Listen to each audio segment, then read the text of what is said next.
नाज़रीन अस्सलाम वालेकुम। जेड न्यूज़ के खबरनामे में आपका इस्तकबाल है। मैं सलमान खान। तफसीली खबरों से पहले सुर्खियों पर नज़र डालते हैं। तेलंगाना में 1 सितंबर से तमाम तालीमी इदारों को खोल दिया जाएगा। सीएम केसीआर का बड़ा ऐलान। हैदराबाद और तेलंगाना के कई मुकामात पर रिकॉर्ड की गई बारिश। आइंदा 4-5 दिनों के दौरान रियासत के कुछ अजला में बारिश का इम्कान। सितंबर में कोरोना की तीसरी लहर। नीति आयोग ने रोजाना 4 लाख केसेस सामने आने का दिया इंतबाह। दूसरी जानिब आईआईटी कानपुर के प्रोफेसर का दावा, कहा कोरोना की तीसरी लहर का इम्कान बहुत कम है। 37 लाख बेरोजगार नौजवानों का नाम बेरोजगारी से मुताल्लिक पोर्टल पर है, लेकिन योगी हुकूमत नामों को बदलने में है मसरूफ। बैरिस्टर अवैसी की योगी पर तनकीद। दिल्ली के वजीर आला ने दिल्ली में फिजाई आलूदगी को कम करने के लिए मुल्क के पहले स्मॉग टावर का किया इफ्तिताह।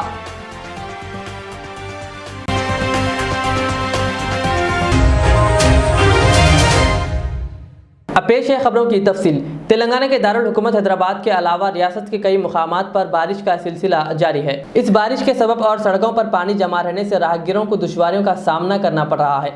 महकमे मौसमियात ने कहा कि आइंदा 5 दिनों के दौरान तेलंगाना के बास अजला में बारिश का इम्कान है। बुलेटिन में कहा गया है कि 24 घंटों के दौरान तेलंगाना में जुनूब मगरिब मानसून मामूल के मुताबिक रहा है। इसी अरसे के दौरान हैदराबाद, जगतियाल, वरंगल रूरल और वरंगल अर्बन अजला में बाज़ मुकामात पर शदीद बारिश होगी।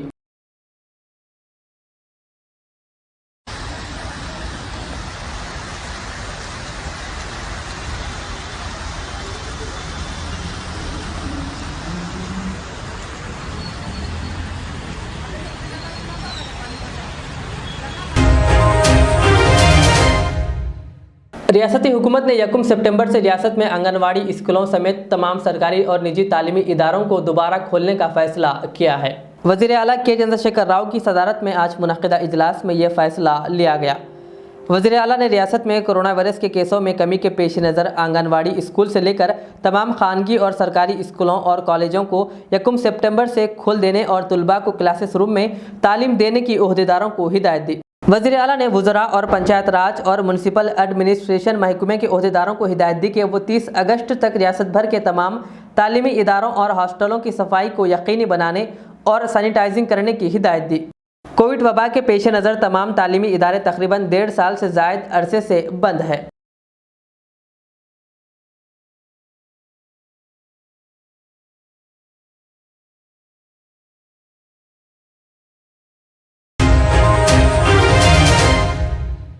दिल्ली के वज़ीर आला अरविंद केजरीवाल ने राजधानी दिल्ली में फ़िज़ाई आलूदगी को कम करने की कोशिशों के तहत आज मुल्क के पहले स्मोक टावर हवा साफ़ करने वाले अवामी जदीद निज़ाम का इफ्तिताह किया। अरविंद केजरीवाल ने कहा कि अगर ये तजुर्बा कामयाब साबित हुआ तो राजधानी के दीगर हिस्सों में भी ऐसी कोशिश की जाएगी। उन्होंने कहा कि अवामी मुकामात पर हवा साफ़ करने का ये निज़ाम अमेरिका से लाया गया है और इसके असरात की तशख़ीस IIT दिल्ली और मुंबई के माहिरीन करेंगे। वो 1 महीने के आदद व शुमार की बुनियाद पर शुरुआती और आइंदा 2 साल में इसके असरात के बारे में पूरी मालूमात देंगे। उनके मशवरों की बुनियाद पर आगे फैसला किया जाएगा कि इस निज़ाम को शहर के दीगर हिस्सों में कायम किया जाए या नहीं। आज एक बहुत बड़ी डेवलपमेंट होने जा रही है दिल्ली में। पोल्यूशन से लड़ने के लिए, अपनी हवा साफ करने के लिए आज दिल्ली में देश का सबसे पहला स्मोक टावर लगाया जा रहा है। ये अपने आप में नई तरह की तकनीक है। आज तक देश में ऐसा टावर कभी नहीं लगाया गया, इस तरह से हवा साफ करने का प्रयास कभी नहीं किया गया। इस तकनीक को अमेरिका से हम लोगों ने आयात किया है। इस टावर में ऊपर से 24 मीटर ऊंचा टावर है ये, और ऊपर से आसपास 1 किलोमीटर के दायरे की हवा ये सक करेगा और फिर उसको साफ करेगा, और नीचे से जो पंखे हैं वो हवा नीचे आके और नीचे से ये हवा जो है वो रिलीज करेगा। और इसकी कैपेसिटी जो है वो लगभग 1000 मीटर क्यूबिक मीटर पर सेकंड 1000 क्यूबिक मीटर पर सेकंड हवा रिलीज करेगा। सो ऐसी उम्मीद की जा रही है कि आसपास के 1 किलोमीटर के दायरे के अंदर हवा साफ ये कर पाएगा। क्योंकि ये नई तरह की तकनीक है, इसको एक तरह से एक्सपेरिमेंटल तौर पे देखा जा रहा है। हम लोग आने वाले समय में इसके ऊपर लगातार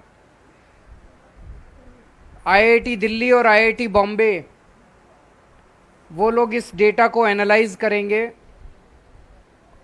और ये बताएंगे कि ये कितना इफ़ेक्टिव है। अगर ये काफ़ी इफ़ेक्टिव होता है तो फिर इस तरह के कई सारे टावर पूरे दिल्ली के अंदर लगाए जा सकते हैं। इसे टाटा प्रोजेक्ट्स ने इसको बनाया है, एनबीसीसी ने इस पे पूरा कंसल्टेंसी दिया है और ये आईआईटी दिल्ली और आईआईटी बॉम्बे की देखरेख में बनाया गया है, दिल्ली सरकार ने बनवाया है। तो मैं दिल्ली के लोगों को बहुत बहुत बधाई देना चाहता हूँ। बहुत अच्छा ये प्रयास है और जिस तरह से पिछले कुछ सालों में दिल्ली में हर क्षेत्र में प्रयास हुए, हवा को साफ करने के भी काफ़ी प्रयास हुए हैं।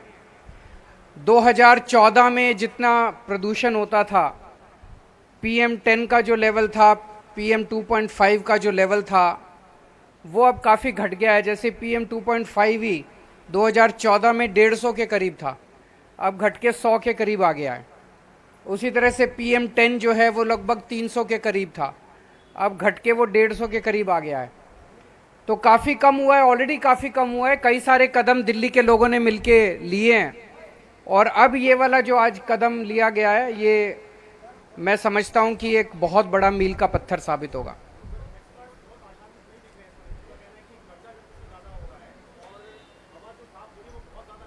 देखते हैं, हो सकता है कि जो आप कह रहे हैं वो सच हो, लेकिन नए नए प्रयास करने चाहिए। हमने ये नया प्रयास किया और अगर ये सक्सेसफुल होता है तो इस तरह के और कई सारे लगा सकते हैं। अगर सक्सेसफुल नहीं होता है तो फिर और नहीं, और दूसरी कोई तकनीक लेके आएंगे। आज हम इसकी हवा साफ करने की करेंगे, कोई राजनीतिक क्वेश्चन नहीं होगा ना, इसी के ऊपर टावर पे होगी चर्चा, कोई पंजाब बिहार किसी चीज पे चर्चा नहीं होगी। डेटा एनालिसिस शुरू तुरंत हो जाएगी। टोटल 2 साल तक माना जा रहा है इसको एनालाइज करेंगे, लेकिन इनिशियल ट्रेंड्स कब तक आने चालू हो जाएंगे? सर अभी इसमें कुछ फिल्टर्स वगैरह लगने हैं, तो 1 महीने के बाद में। 1 महीने के बाद मैं भी अभी इनसे यही पूछ रहा था उधर, मैं कि भाई कब तक पता चल जाएगा। मैं भी बड़ा एक्साइटेड हूँ कि कब तक पता चल जाएगा कि सक्सेसफुल हुए कि नहीं हुए और कितने सक्सेसफुल हुए। Thank you. और अब सर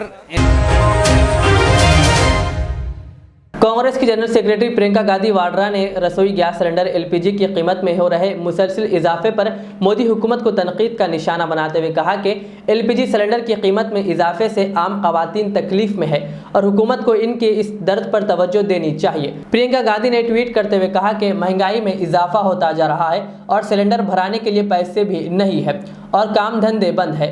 उन्होंने कहा यह आम खवातीन की तकलीफ है। उन्होंने मोदी हुकूमत से कहा इनके दर्द पर कब बात होगी। उन्होंने मोदी हुकूमत से कहा कि महंगाई कम करो। इसके साथ ही उन्होंने एक वीडियो पोस्ट किया है जिसमें एक खातून कह रही है कि इसके पास महज एक सिलेंडर है लेकिन इसे भरवाने के लिए इसके पास पैसे नहीं होते। खातून ने कहा चूल्हे पर खाना बनाने पर कहते हैं कि आलूदगी बढ़ रही है, हम जाए तो कहाँ जाए, हर महीने सिलेंडर की कीमत में इजाफा हो रहा है। मेरे पास एक सिलेंडर है, वो भी भराने के मेरे पास पैसा ना होती है, ठीक है। और मेरा चूल्हा बनाई हूँ, चूल्हा पर खाना हम बना लेते हैं, वो भी लकड़ी नहीं है मेरे पास, लकड़ी चुन चान के ले आती हूँ, मैं बनाती हूँ खाना। ये भी ये खाना बनाती हूँ तो लोग कहता का जी ये प्रदूषण फैलता है, ये होता है वो होता है, ये चूल्हा मत जलाओ। हम जाएँ तो जाएँ कहाँ, काथी पर बनाए खाना है। इतना पैसा बढ़ ही जा रहा हर महीना सिलेंडर के।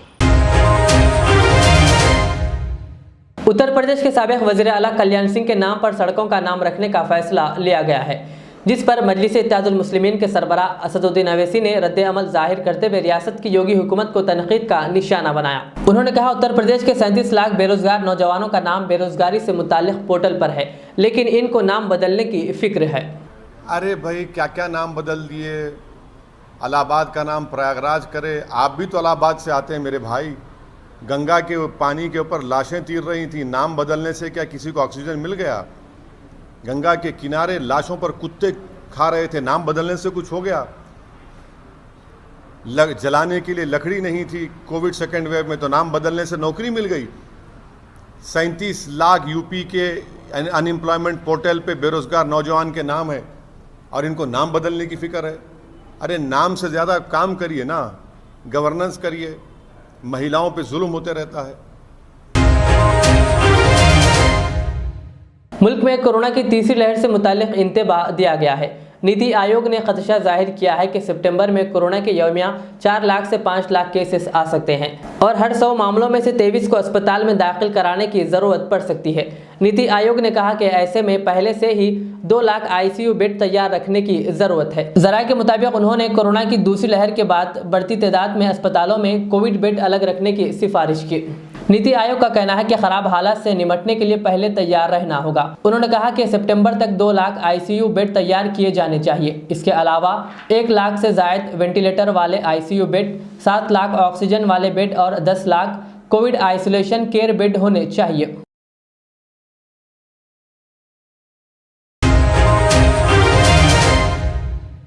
IIT कानपुर के सीनियर साइंसदान प्रोफेसर मनिंद्रा अग्रवाल ने दावा किया कि कोरोना इन्फेक्शन की तीसरी लहर का इम्कान अब ना के बराबर है। अपने रियाजी मॉडल पर मबनी फार्मूले के हवाले से उन्होंने नई तहकीक जारी करते हुए कहा कि टीकाकारी ने इस जोखम को मज़ीद कम कर दिया है। प्रोफेसर अग्रवाल ने कहा कि टीकाकारी ने इन्फेक्शन में काफ़ी हद तक कमी को यकीनी किया है। उन्होंने कहा, यूपी, बिहार, दिल्ली जैसी रियासतें कोरोना इन्फेक्शन से तकरीबन पाक होने की राह पर है। उन्होंने कहा कि हालांकि मुल्क में सरगर्म मामले अक्टूबर के महीने तक 15,000 के करीब रहेंगे, क्योंकि शुमाल मशरक़ी रियासतों और तमिलनाडु, तेलंगाना, केरला में भी इन्फेक्शन जारी रहेगा। उन्होंने दावा किया कि अक्टूबर तक उत्तर प्रदेश, बिहार, दिल्ली, मध्य प्रदेश जैसी रियासतों में मामलों की तादाद 1 हिंद सह तक पहुँच जाएगी।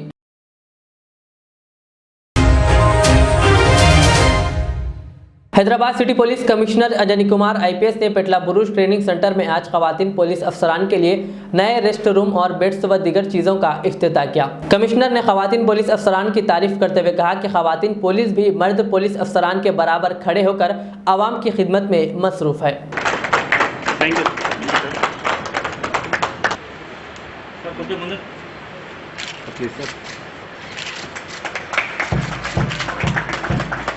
प्लीज सर, थोड़ा बहुत फ्रंट में स्पेस कम है, ये फ्रंट सामने,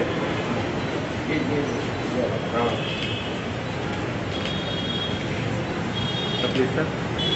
please sir. Hyderabad city police के तरफ से आज सिटी आर्म रिजर्व पेटला बुर्ज में विमेन ऑफिसर्स के फैसिलिटी के लिए, उनके कन्वीनियंस के लिए modern barrack with double beds, bunker beds and washroom facility, restroom facility का इनॉग्रेशन हुआ। और इसी के तरह पहले हमारे सिटी ट्रेनिंग सेंटर में, जहां हर दिन प्रोफेशनल ट्रेनिंग चलता रहता है, वहां पे ओपन क्लासरूम, लिफ्ट, इन सब का भी इनॉग्रेशन हुआ। Hyderabad city police Telangana police का सबसे बड़ा यूनिट है और जब से हमारे ऑनरेबल चीफ मिनिस्टर साहब के चंद्रशेखर राव साहब ने नए पॉलिसी के तहत 30% vacancies in police department women officers को देने के लिए डिसीजन लिया, उसके बाद से हैदराबाद सिटी पुलिस में नंबर ऑफ विमेन ऑफिसर्स बहुत ज़्यादा आए हैं। अभी लगभग सिटी आर्म रिजर्व पेटला बुर्ज में ही केवल 600 से ज़्यादा विमेन ऑफिसर्स काम करते हैं और हर दिन, हर वक्त जब कभी भी कोई एजिटेशन, कोई लॉ एंड ऑर्डर इशू होता है तो कंधे से कंधे मिलाकर मेन ऑफिसर्स के साथ हमारे विमेन ऑफिसर्स काम करते हैं। इसीलिए उनके कंफर्ट के लिए उनके इस रिक्वायरमेंट के लिए ये हमारी जिम्मेवारी है कि वो लोग कंफर्टेबल रहें, तभी वो अपना प्रोफेशनल स्किल्स इम्प्रूव कर सकते हैं। इस पूरे ऑपरेशन में जो पिछले 2-3 महीने से हम लोग काम कर रहे थे फैसिलिटी इम्प्रूव करने के लिए, इसमें हमारे additional CP crime Shikha Goyal, additional CP law and order Chauhan साहब मिलकर ये बहुत अच्छा फैसिलिटी डेवलप किए हैं और आने वाले समय में ये सभी पुलिस ऑफिसर्स, मुझे तो पूरा यकीन है कि अपने मेन ऑफिसर से अगर बेहतर नहीं तो कम से कम ज़रूर उनके बराबर काम करेंगे। और इसी के तहत आज मैं सभी ऑफिसर्स को सिटी के तरफ से, सिटी पुलिस के तरफ से उनका शुक्रिया अदा करता हूं और ख़ास करके जो नए बैच ऑफ विमेन ऑफिसर्स हैं उनको मैं कहता हूं कि जब इतना अच्छा चैलेंजिंग कैरियर उन्होंने सेलेक्ट किया है तो अपने सिटी को पहले से बेहतर बनाएं, पहले से सेफ बनाएं और इसमें हम लोग सब मिलकर मेहनत करके गवर्नमेंट को, सोसाइटी को और कंट्री को दिखाना है कि हैदराबाद हिंदुस्तान का सबसे बेहतर शहर है। Thank you.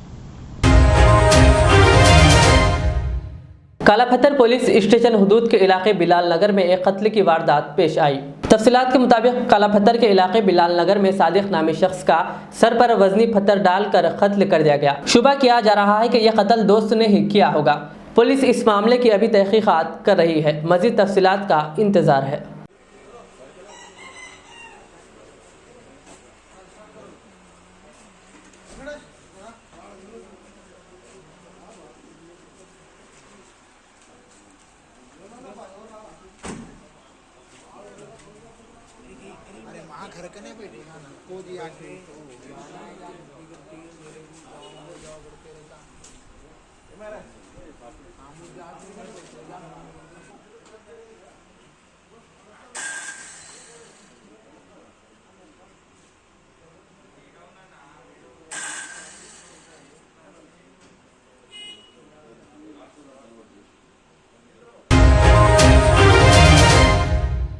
आखिर में सुर्खियों पे और एक बार नजर डालते हैं।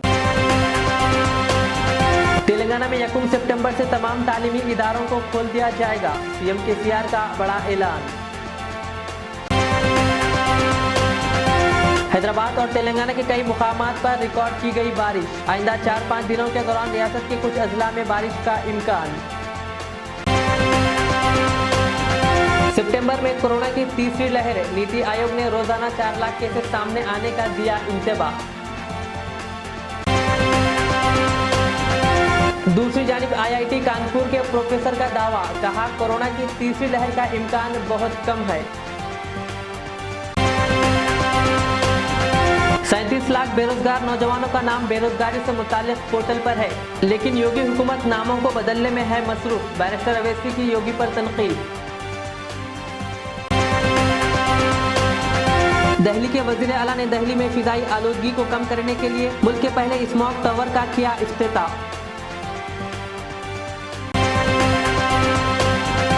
ये थी आज की दिन भर की हमारी खबरें। मुझे इजाज़त दीजिए। हमारे जेड चैनल को यूट्यूब पर सब्सक्राइब, फेसबुक पर लाइक शेयर ज़रूर करें।